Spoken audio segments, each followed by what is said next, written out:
Alright guys, well I'm back today with one of the best rifles I've had out to the channel for right around $1,000. This is one of the new Sabre rifles from Palmetto State Armory, but this is the billet version, complete with a billet upper and lower and a ton of really nice specs and features and updates over a traditional AR. We're going to be going through this from front to back, but before we do, I want to get through some housekeeping, including a shout out to today's ammo sponsor, AAC. I ran a ton of AAC, both 62 grain and 55 grain through this rifle, and they are a huge supporter of the channel across the board with not only this video, but a ton of others. Definitely check them out. All of the info is on the campsite page. The other thing I want to mention is the fact that I actually bought this one used rather than PSA sending it out to the channel. Now, I work with PSA a ton on rifle reviews in general, but this particular one was actually bought by me, and that just shows you how much I really like PSA products. Even though I work with them, if I see a great deal on one, I'm going to grab it regardless, and I haven't tried out a billet, so I thought this would be a good opportunity. Let's start from the front, work our way to the back, and talk about why I like this rifle so much, starting with the muzzle device. Now, this is a Chemo muzzle device pinned and welded to a 13.7-inch 5.56 barrel. Now, the cool thing that PSA does that a lot of companies don't do is offer various barrel lengths and then attach a permanent muzzle device, allowing it to be 16 inches overall, even though it's sporting that 13.7-inch barrel.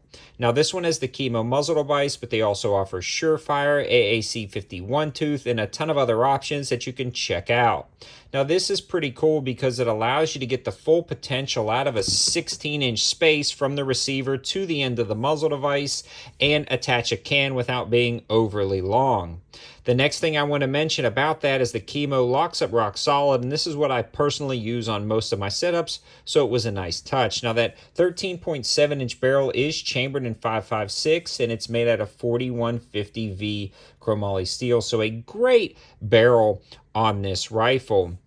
The gas block is actually adjustable that they're utilizing, and it's a mid-length gas system. So it's a perfect setup for that adjustability and recoil impulse, especially when you're adding a can on the end. Another nice touch, and it's very well thought out because a lot of people are going to be adding a can. They do have that adjustable gas block.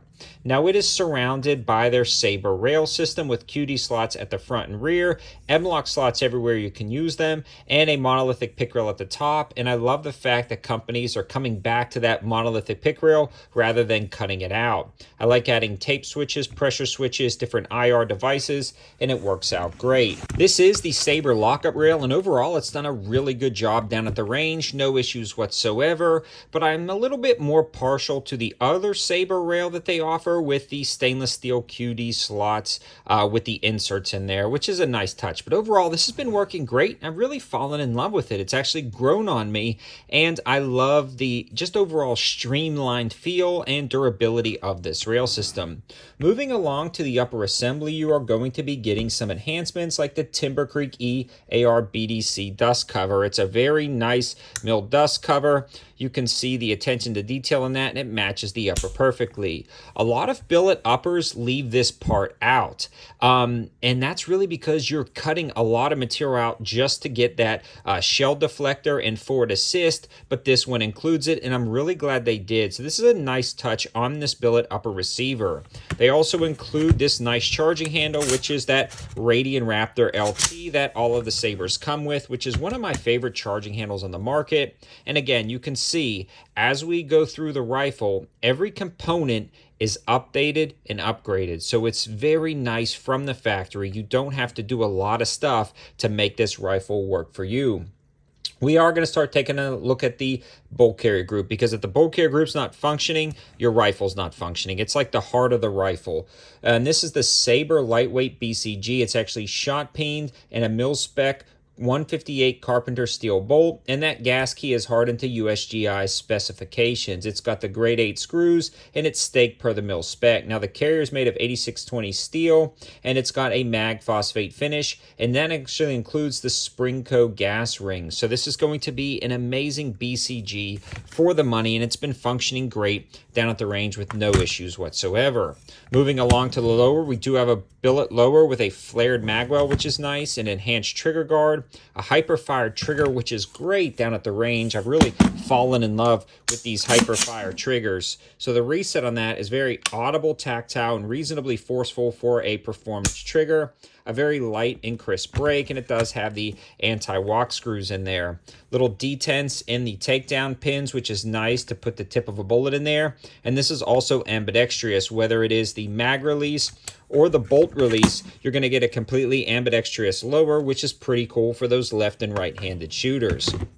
This one comes with a Magpul SL grip, something you can swap out. This one's pretty good, and it also comes with the Magpul stock. I really like the SL5. It's got a sloping cheek well, nice rubberized butt pad, QD slots, and very easy to adjust. So overall, the lower is on point, and when you start breaking apart some of these subcomponents, you can really see the value of grabbing a billet Sabre. A lot of guys are always asking for made in the USA components, made in the USA company. Well, you're looking at an impressive made in the USA high value option in the AR world. Again, I'm super glad I purchased this one when I saw it pop up. I got a pretty good deal on it. If you want more information and things like that, I'm going to start putting exclusive content over on Rumble.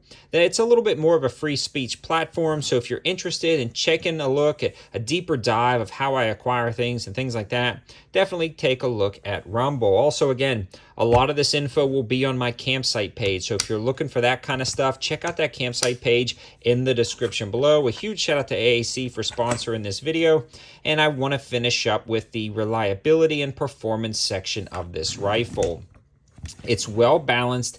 It handles well, it feels well down at the range, and the recoil impulse is very minimum. They've done an amazing job with the gas system, with the weight of the rifle, and with the way that the lightweight BCG interfaces with the buffer system. It just feels smooth down at the range. The recoil impulse is minimum, great for competition, personal defense, and really all types of range shooting.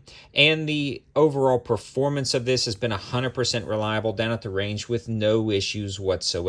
It just keeps running. Now, the H2 buffer in this also kind of mitigates some of that recoil impulse and smooths some of it out, and I really want to stress how smooth this rifle is. It feels like you're shooting a top-tier, premium, well-tuned rifle, and you're just not paying as much as you would from some other companies. That hyper-fire trigger is just absolutely amazing for a duty-grade trigger, but also a match-grade performance and accuracy-based trigger. It's just great all around. The ambidextrous safety, the ambidextrous components of the lower assembly are going to be great for those left-handed shooters. I always shoot right-handed predominantly. I'll occasionally shoot left-handed around a barrier when needs be, but having those controls is nice, and they stay out of the way for those right-handed shooters if you're never going to use them. In summary, this is a solid rifle for the money. It performs great at the range, and I'm really glad PSA has been stepping it up lately and producing some of their Sabre lineups. Some of my favorite rifles to grab right now in this category are the PSA Sabres, whether they're the forged or the billet. They are just killing it in this category. Thanks for watching, guys. Have a good one.